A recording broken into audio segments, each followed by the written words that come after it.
अस्सलाम वालेकुम। Kitchen with Shaheen aunty में मैं आप सबको खुश आमदीद कहती हूँ। आज मैं अपने किचन में दिल्ली स्टाइल शादियों वाला देगी आलू गोश्त बना रही हूँ।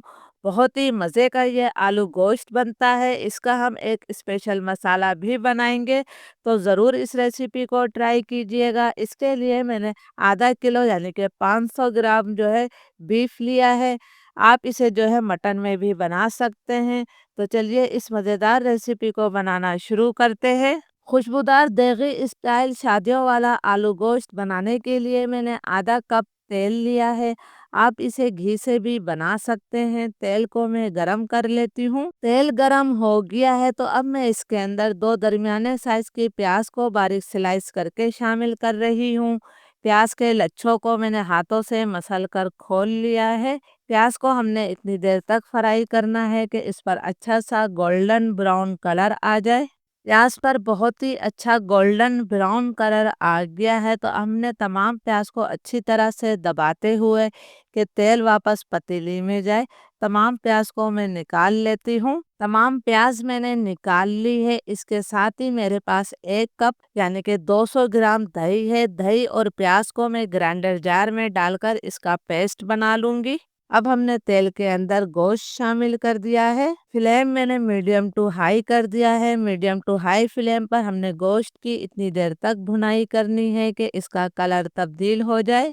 गोश्त का कलर तब्दील होने तक मैंने गोश्त की अच्छी तरह से भुनाई कर ली है। अब हमने इसके अंदर 2 खाने के चम्मच भरकर अदरक लहसुन का पेस्ट शामिल कर दिया है। अदरक लहसुन की भी मैं 1.5 2 मिनट तक भुनाई कर लेती हूँ ताकि इसका कच्चापन ख़त्म हो जाए। अदरक लहसुन हमारा अच्छी तरह से भुन गया है, इसमें से खुशबू आने लगी है। अब फ्लेम मैंने बिल्कुल लो कर दिया है। हमने इसके अंदर कुछ पाउडर मसाले शामिल करना है। तो 2 चाय के चम्मच में इसके अंदर नमक शामिल कर रही हूँ। नमक आप अपने टेस्ट के मुताबिक भी ले सकते हैं। 2 चाय के चम्मच ही मैं इसके अंदर लाल मिर्चों का पाउडर शामिल कर रही हूँ। मिर्चें भी आप अपने टेस्ट के मुताबिक ले सकते हैं। आधा चाय का चम्मच मैंने हल्दी पाउडर शामिल कर दिया है। बहुत बेसिक से इसमें मसाले जाते हैं, बहुत ज़्यादा मसालों की भरमार नहीं होती है। 2 खाने के चम्मच हम इसके अंदर धनिया पाउडर शामिल कर रहे हैं। धनिया इसके अंदर थोड़ा ज़्यादा ही जाता है। लो फ्लेम पर इन मसालों को मैं 30-40 सेकंड तक भून लूँगी। जब हम सूखे मसाले भूनते हैं तो सालन का कलर बहुत अच्छा आता है, लेकिन आपने इन मसालों को जलाना नहीं है। 40 सेकंड तक मसालों की मैंने भुनाई कर ली है। तो अब हम इसके अंदर जो हमने दही और ब्राउन प्याज का पेस्ट बनाया है वो तमाम डाल देते हैं। अभी हमारे जार के अंदर थोड़ा सा पेस्ट बाकी है। थोड़ा सा पानी डालकर मैंने वो पेस्ट भी निकाल लिया है। अब हमने इसकी मज़ीद इतनी देर तक भुनाई करनी है कि दही का पानी खुश्क हो जाए और तेल इससे एक दफ़ा फिर अलग हो जाए। ये आलू गोश्त रूटीन से थोड़ा हटकर बनता है और बहुत ज़्यादा जायकेदार बनता है। मैं दिल्ली की आपको कोई भी रेसिपी बताती हूँ तो वो बिल्कुल ऑथेंटिक होती हैं। मेरी वालदा का ताल्लुक दिल्ली से था और वो बहुत ज़्यादा जायकेदार खाने बनाती थी। उनके खाने तमाम ख़ानदान में मशहूर थे, तो ये मैंने उन्हीं से बनाना सीखा है। दही डालकर भी मैंने इसकी अच्छी तरह से भुनाई कर ली है। तेल इससे एक दफ़ा फिर अलग हो गया है। अब हमने गोश्त को गलाने के लिए इसके अंदर पानी शामिल करना है। मैं इसके अंदर तकरीबन 3 गिलास पानी शामिल कर रही हूँ।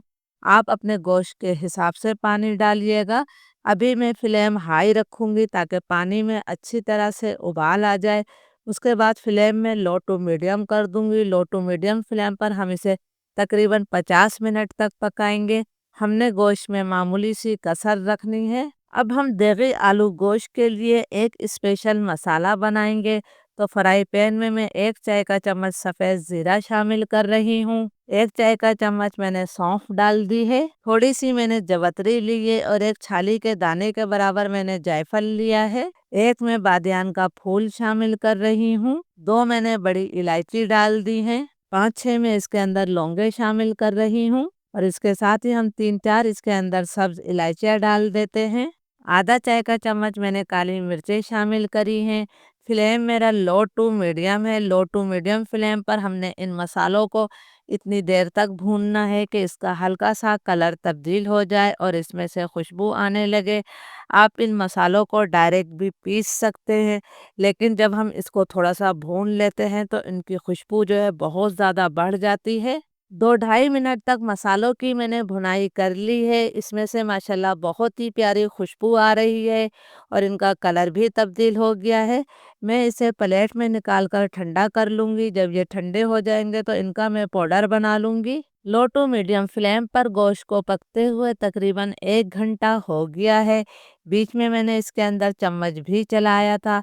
हमने इसके अंदर जो पानी शामिल किया था, मामूली सा पानी भी अभी इसके अंदर मौजूद है। गोश्त हमारा जो है 95% तक गल चुका है। इसके अंदर मामूली सी कसर बाकी है। फ्लेम में हाई कर रही हूँ और हाई फ्लेम पर हमने गोश्त की 2-3 मिनट तक भुनाई करनी है ताकि ये पानी खुश्क हो जाए और तेल इससे मुकम्मल तौर पर अलग हो जाए। गोश्त की मैंने अच्छी तरह से भुनाई कर ली है, तेल इससे मुकम्मल तौर पर अलग हो गया है। माशाल्लाह ये आलू गोश्त बिल्कुल जो है कौरमा स्टाइल बनता है। अब मैं इसके अंदर आधा किलो आलू शामिल कर रही हूँ। मैंने आधा किलो गोश्त में आधा किलो आलू डाले हैं। आलू की मिक़दार आप अपनी मर्ज़ी से कम ज़्यादा कर सकते हैं। 1 आलू के मैंने 2 टुकड़े करके शामिल किए हैं। यहाँ पर हमने आलू को भी मसाले के साथ अच्छी तरह से मिक्स करते हुए 1.5-2 मिनट तक भून लेना है। इस तरह आलू गोश्त का जायका कई गुना बढ़ जाएगा।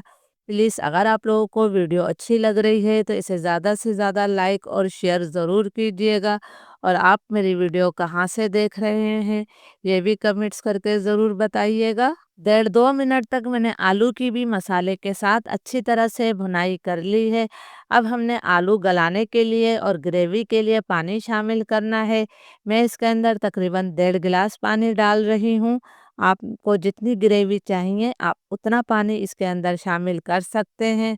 फ्लेम अब मैं लो टू मीडियम कर दूंगी। लो टू मीडियम फ्लेम पर हम इसे तकरीबन 15 मिनट तक पकाएंगे ताकि आलू हमारे अच्छी तरह से गल जाए।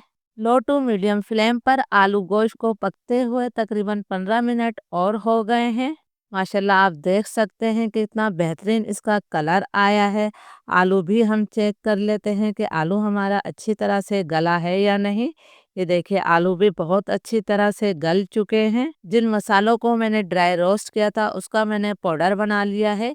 ये 1 किलो गोश्त का मसाला है तो इसलिए मैं सिर्फ आधा मसाला इसमें डाल रही हूँ। सारा मसाला मत डालिएगा वरना खुशबू बहुत ज़्यादा तेज़ हो जाएगी। 4 मैंने हरी मिर्चें डाल दी हैं। इसके साथ ही 1 मुट्ठी भरकर हमने हरा धनिया शामिल कर दिया है। ये शादियों वाला देगी आलू गोश्त है तो इसके अंदर मैं चंद कतरे जो है केवड़ा एहसन के भी शामिल करूँगी। इससे भी खुशबू बहुत प्यारी आती है। बहुत ज़्यादा मत डालिएगा, सिर्फ 2 से 3 कतरे ही शामिल कीजिएगा। इसे भी हमने अच्छी तरह से मिक्स कर देना है। फ्लेम अब मैं बिल्कुल लो कर रही हूँ। लो फ्लेम पर हमने इसे मज़ीद 2 मिनट का दम देना है। 2 मिनट हो गए हैं, चूल्हा मैंने बंद कर दिया है। बहुत ज़्यादा खुशबूदार और बहुत ज़्यादा मज़ेदार ग्रेवी के साथ हमारा देगी आलू गोश्त तैयार है। ज़रूर इस रेसिपी को ट्राई कीजिएगा और मुझे कमेंट्स करके ज़रूर बताइएगा। इजाज़त दीजिए। अल्लाह हाफ़िज़।